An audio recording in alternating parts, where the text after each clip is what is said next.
Good evening, I'm John Yang. Hopes are dimming tonight that the killing of the leader of Hamas would build momentum for a ceasefire as Israel presses its air campaign in Lebanon and Gaza.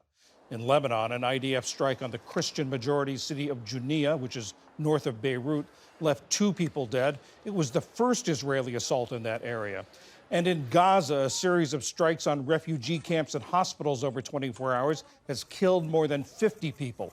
Health officials say 11 of the dead, including 3 children, were from a single family. Survivors say there's nowhere for them to go. Our home is gone. My family's home. It completely collapsed. And now we're living in this. We have no other place to stay. In northern Israel, a drone targeted one of Prime Minister Benjamin Netanyahu's homes.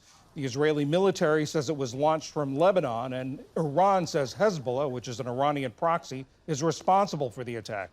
Netanyahu and his wife were not home at the time, and no one was hurt. To the north in Kiryat Atta, an Israeli man was killed and several others injured when Hezbollah rockets hit cars and buildings. Striking Boeing workers are to vote next week on a proposed new contract.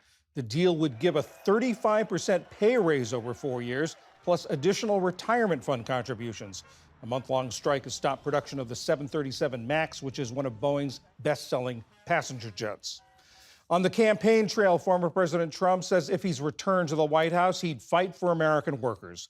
At a rally in Detroit Friday night, Trump vowed to bring manufacturing jobs back to the city. I will protect our workers, I will protect our jobs, and I will protect our borders, I will protect our families, and I will protect the birthright of our children to live in the richest and most powerful nation on the face of the earth.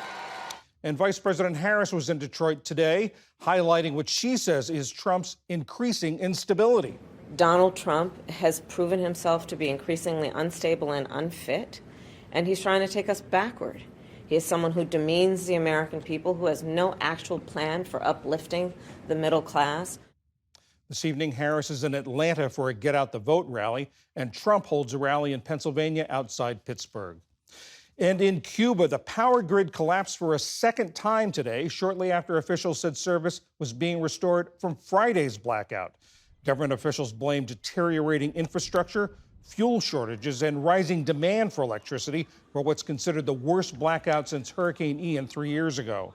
There are reports that power is again being restored. To make matters worse, newly formed Hurricane Oscar is expected to bring heavy rain and strong winds to the island throughout the weekend. Still to come on PBS News Weekend, questions about how capital punishment is being applied in America. And election officials talk about their growing concerns about safety. This is PBS News Weekend from the David M. Rubenstein studio at WETA in Washington, home of the PBS NewsHour, weeknights on PBS.